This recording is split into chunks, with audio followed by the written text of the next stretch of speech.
We are so back. If you don't know, Arsenal have announced that the return of Thomas Partey is here and he is in training with the team, which means he's available to play next Thursday when Arsenal next play against Nottingham Forest in the Premier League. With this being amazing news for the Arsenal team, let's look at what this could impact the team going forward and how good this is for the future of the season. Now, if you've been watching the channel for a while, I've actually come over a lot of criticism for my reaction of Thomas Partey as a player. I think he's a very good player and I do think he can really help this team. But before I said that, I don't necessarily see him at the same level as Declan Rice. Now, while I still kind of believe this, that's not really relevant to this situation. Partey is back and Jurrien Timber is coming back soon, and this is vital to Arsenal's success for the rest of the season. Thomas Partey is 31 years old. I think he can have a really good 5 months and probably leave in the summer, and that could be enough for us to do something special, maybe. Now, it'll be interesting to see how Arteta actually used Thomas Partey, because he's a player that he actually uses a lot, and I expect him to be in the team when he's fully fit. Hopefully, he stays fit for at least the next couple of months. Against Nottingham Forest, which is the game he played at the first game of the season, he played in right back but inverted into the middle to help the team. Now, this was actually alright because we had Timber back there and Saliba and White. That was our 3 back at the moment, and we had Partey coming to midfield, pushing up Rice left side of the front 8 alongside obviously Havertz and Odegaard. Now, we didn't really get to see the full extent of what this was going to be because Timber came off injured at half time and we saw how to shift it around, and then by the time we played Palace next game, Timber weren't around, so Partey sort of played a different role, although largely still playing in the same sort of positions. Now, obviously, hindsight is very important, and I would have loved to see us use this in different systems against different teams. Unfortunately, Timber got injured, that hasn't sort of worked out, and then Partey got injured, so we couldn't even really do anything. I'll be interested to see if he actually does use this again. This system was okay. I mean, we didn't really get to see a lot of it, but it means Gabriel weren't in the team, who I think deserves to be in the team on merit, and I think he's very good. It also worked more because obviously Timber was in there, so without Timber, do you still play Partey in this right back role and get Ben White out, who's been suffering from a knock, and play Zinchenko with that left back slot? Maybe. I think that could be a very reasonable way about to go things, and I think Zinchenko has proved to everyone he's very good on the ball and very good at progressing passing. So maybe, but do you really want a Zinchenko? He's not a brilliant one-on-one defender or defender in general out on that left side. I don't think he's that bad as people make him out, but he's definitely not as good as someone like Timber probably would be. Although you could do something with Gabriel and Kivior. You could play Kivior maybe in that centre-back position, so he would be alongside Saliba, and maybe put your left back as Gabriel, so you have a Gabriel, Kivior, Saliba back 3 with Partey moving into that middle slot. Now, necessarily this wouldn't be good in a lot of games, but in some of the dominant home games where Arsenal have a ball a lot, this could be decent. But you obviously are relying a lot on Kivior, because if he's going to be the middle centre-back, you would want him to make sure he's okay there.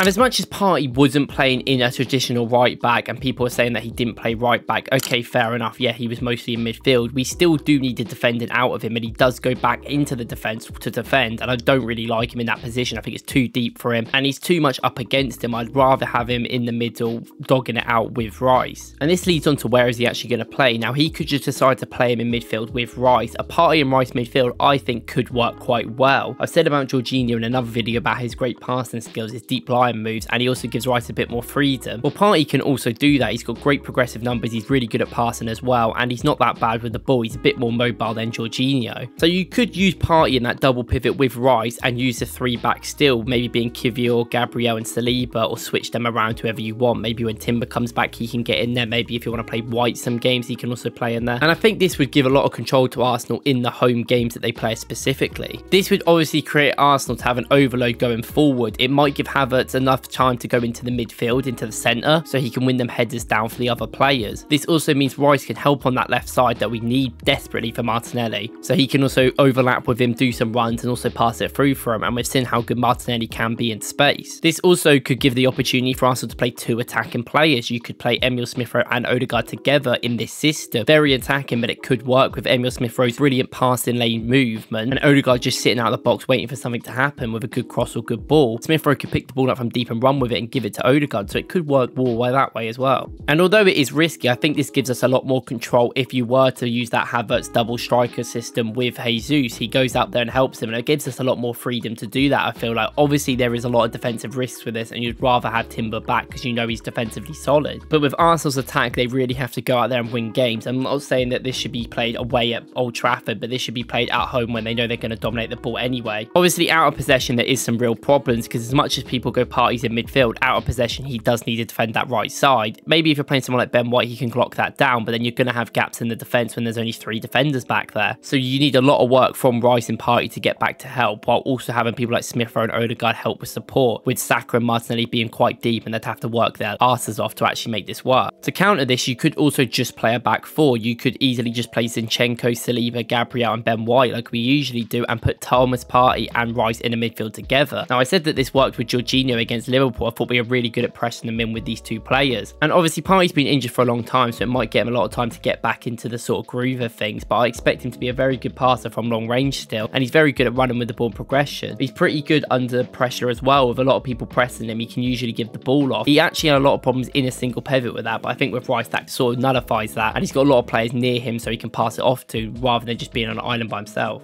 This would obviously require Rice to probably progress more as a left-sided midfielder. He'd probably play as a bit of an 8/6 hybrid, which we've seen he can do. He played really well against Brighton and other games like it, and he can bring the ball quite far and help. I do think, I've said this multiple times about Jorginho, and I think the same thing with Partey, this all helps Martinelli, which is very important. It gets the Martinelli near and closer to the goal. In my eyes, Martinelli should not be used for build-up. He shouldn't be used really deep. We need to get the ball to him in a good position. He needs to be the end goal in the box in a good position. And obviously you want people like Jesus and Saka to also get there, but Martinelli's our best finisher. You want him closer to the goal. So the through balls and progression to him is very important in that side. And if you could be very quicker, much quicker with longer passing Partey and Rice's movement, it'll be easier to get Martinelli in them positions. Taking my head away from all the tactics, I do think we should just revert to this. I think right now that's the simplest way and the best way we can do. I do think if you complicate things and put Partey and right back, that's going to cause a lot of defensive issues. And our defense has been very good, but we still be seeing a lot more goals from nearly every shot we have. So I don't want us to concede more shots, because that would be very bad for the future, I feel like. Partey is also so much more comfortable when he knows what he's doing. When you put him in that midfield, I think with Rice that just helps him even more. I think Rice has shown that he can play as an 8, he can play a bit further up, and I've no issue with Partey being behind him and helping him, at least for the next few months before he leaves. And that's the thing, I don't think Thomas Partey's in the long-term plan of the club. I think we probably will get rid of him, so what's the point of experimenting and putting him in right back if it's only going to last a few months and it's always going to cause us pain, when it's not actually going to be helpful for the future, because he's not going to be here and we're going to have to sign someone else to play that role anyway. And I think maybe when you're chasing the game, it's better to put Partey in that right back role because you can get more attacking players on, but I don't think you should start that. We need a bit of solidified pressure, and we need to have the sustained pressure on the ball, and I think that's the best thing to do right now, especially away. It's not a Forest for our first game. Not to mention that right back is clearly a much more injury prone spot than being in midfield, and Partey was someone that already has a bad injury record that we basically need to survive for a couple of months before we ship him off. He needs to not get injured, so I don't really want to put him back in right back where he could have more of a chance of getting injured. Nevertheless, let me know what you guys think about Thomas Partey's return for Arsenal, and let me know what you think is going to impact the team, or where Arteta's going to play him. Is he going to play him back in right back? And yeah, this month has been really boring. Arsenal have only played a couple of times, of course, and we don't even play till next Thursday still, but let me know what you guys think about the team at the moment, and let me know if you think we're going to bring anyone in this window. If you enjoyed this video, please watch my other video where I talk about Arsenal's corner tactics, and if you're enjoying my content, please like and subscribe. Thank you for watching. I'll see you in the next one.